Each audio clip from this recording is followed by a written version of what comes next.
नमस्कार और स्वागत है।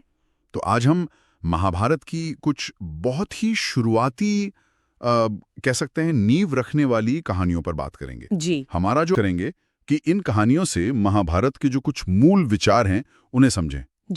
जैसे कि भाई योग्यता ज्यादा जरूरी है या जन्म का अधिकार, हाँ। है ना, और वचन का क्या मूल्य है, राजा के कर्तव्य क्या हैं। अच्छा, मतलब और ये देखेंगे कि कैसे शुरुआत की घटनाओं ने बाद के महायुद्ध की जमीन तैयार की। हाँ बिल्कुल, जैसा कि ये स्रोत हमें बताता है। तो कहाँ से शुरू करें? राजा भरत से? हाँ, सम्राट भरत से शुरू करते हैं, दुष्यंत और शकुंतला के पुत्र। जी। स्रोत बताता है कि वो एक महान विजेता थे। अपनी विजय यात्रा से हस्तिनापुर लौटे और उनका साम्राज्य हिमालय से लेकर समुद्र तक फैला हुआ था। कहते हैं उन्हीं के नाम पर देश का नाम भारतवर्ष पड़ा। हाँ, ये तो है। लेकिन स्रोत इस बात पर भी जोर देता है कि भरत की जो असली महानता थी वो सिर्फ राज्य फैलाने में नहीं थी। अच्छा, किसमें थी फिर? उनकी सबसे बड़ी देन थी योग्यता के आधार पर शासन स्थापित करना। हाँ, ये बात, उनका वो सिद्धांत कि जीवन का असली मूल्य योग्यता में है, जन्म या वंश में नहीं। सोचिए कितना क्रांतिकारी विचार रहा होगा उस समय। स्रोत तो इसे एक तरह से लोकतंत्र की पहली आहट कहता है। बिल्कुल, पर इसी सिद्धांत ने उन्हें मुश्किल में भी डाला। हाँ, जब अपना उत्तराधिकारी चुनने का समय आया, उनके 9 बेटे थे, पर वो तय नहीं कर पा रहे थे कि गद्दी किसे दें, कौन योग्य है। और इसी उलझन में वो सलाह लेने गए ऋषि कण्व के पास। हाँ, वही ऋषि कण्व जिन्होंने शकुंतला को पाला था। जी। और ऋषि कण्व ने बड़ी गहरी बात कही। उन्होंने कहा कि भाई, जिसने सारी दुनिया जीत ली, शायद उसने अभी खुद को नहीं जीता। न्याय करने के लिए पहले आत्मविजय जरूरी है। बिल्कुल।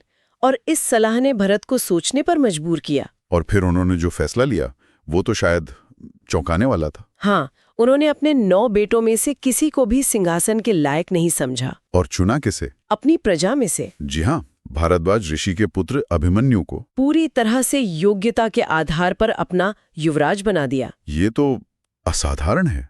मतलब राजा अपने बेटों को छोड़कर प्रजा में से किसी को चुन ले। जाहिर है इस पर प्रतिक्रिया तो हुई होगी। हाँ, स्रोत बताता है कि उनकी माँ शकुंतला, उन्होंने आपत्ति जताई। उन्होंने क्या कहा? उन्होंने भरत से पूछा कि तुम पिता हो, अपने बेटों के साथ ऐसा अन्याय कैसे कर सकते हो? उनके अधिकार क्यों छीन रहे हो? और भरत का जवाब? यहीं पर उनका चरित्र सामने आता है।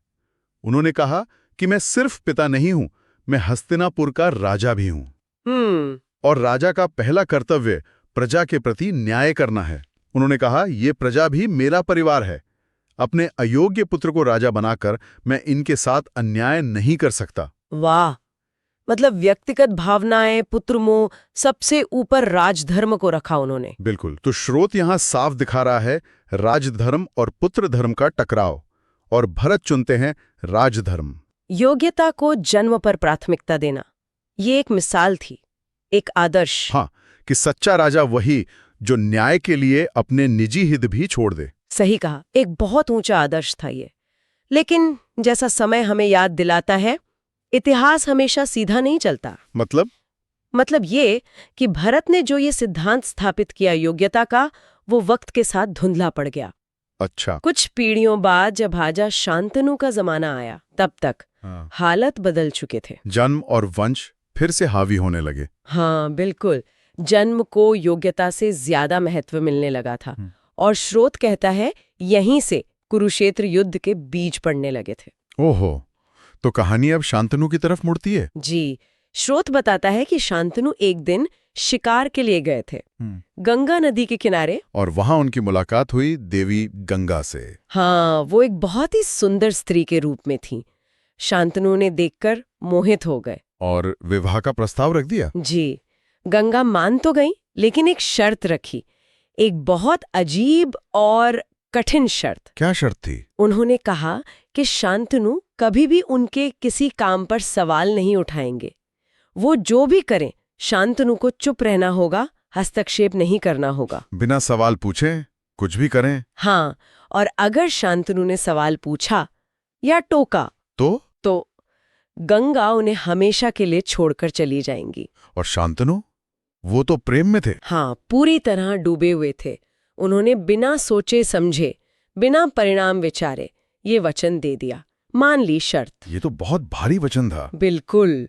और इसी वचन ने आगे चलकर बड़ी मुश्किलें खड़ी की। कैसे? स्रोत बताता है कि शांतनु गंगा के प्रेम में इतने खो गए कि राजकाज से ध्यान ही हट गया। अपने कर्तव्यों की उपेक्षा करने लगे। हाँ, राज्य के जरूरी काम रुकने लगे। महामंत्री, सेनापति सब चिंतित थे, पर राजा तो प्रेम में मग्न थे। चिंता तो होनी थी, राजा का पहला काम तो राज्य है। लेकिन असली मुश्किल तब शुरू हुई जब शांतनु और गंगा को पहली संतान हुई। पुत्र हुआ था। हाँ, पुत्र हुआ। पूरे राज्य में खुशी मनाई गई।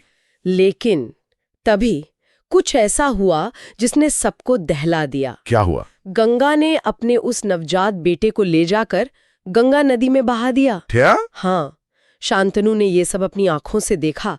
वो हिल गए, दुख से भर गए, पर वचन? वो कुछ कह नहीं सके। कुछ नहीं। वचन से बंधे थे, सवाल नहीं पूछ सकते थे, बस देखते रह गए, असहाय। ये तो भयानक है। और ये सिलसिला रुका नहीं, एक के बाद एक 7 पुत्र हुए। 7? और हर बार वही, गंगा जन्म के तुरंत बाद शिशु को नदी में बहा देती। और शांतनु हर बार वही पीड़ा, वही बेबसी, 7 बार। सोचकर ही रूह कांप जाती है। शांतनु पे क्या बीत रही होगी? अपराध बोध, दुख, गुस्सा। हाँ, वो अंदर ही अंदर जल रहे थे। ये पीड़ा उनसे सही नहीं जा रही थी।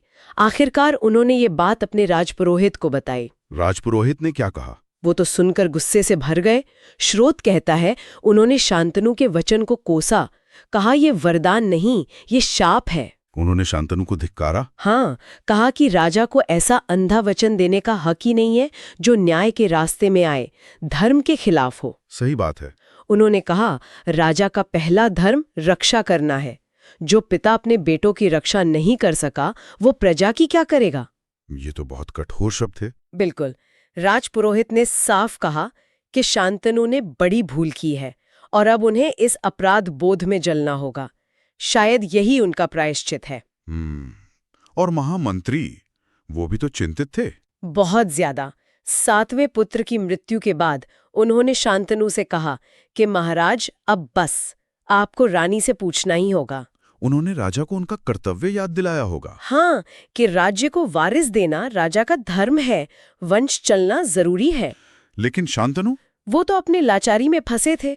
उन्होंने कहा मैं वचन से बंधा हूँ, सवाल नहीं पूछ सकता। अगर पूछा तो गंगा चली जाएंगी। हाँ, और उन्हें डर था कि आगे जो संतान होगी उसका भी यही हश्र होगा। वो बिल्कुल बेबस थे, अपने ही वचन के कैदी। यहीं पर शायद समय की टिप्पणी आती है। जी, स्रोत के अनुसार समय कहता है शांतनु की इस हालत पर कि वचन देते समय सोचा नहीं था, परिणाम का विचार नहीं किया।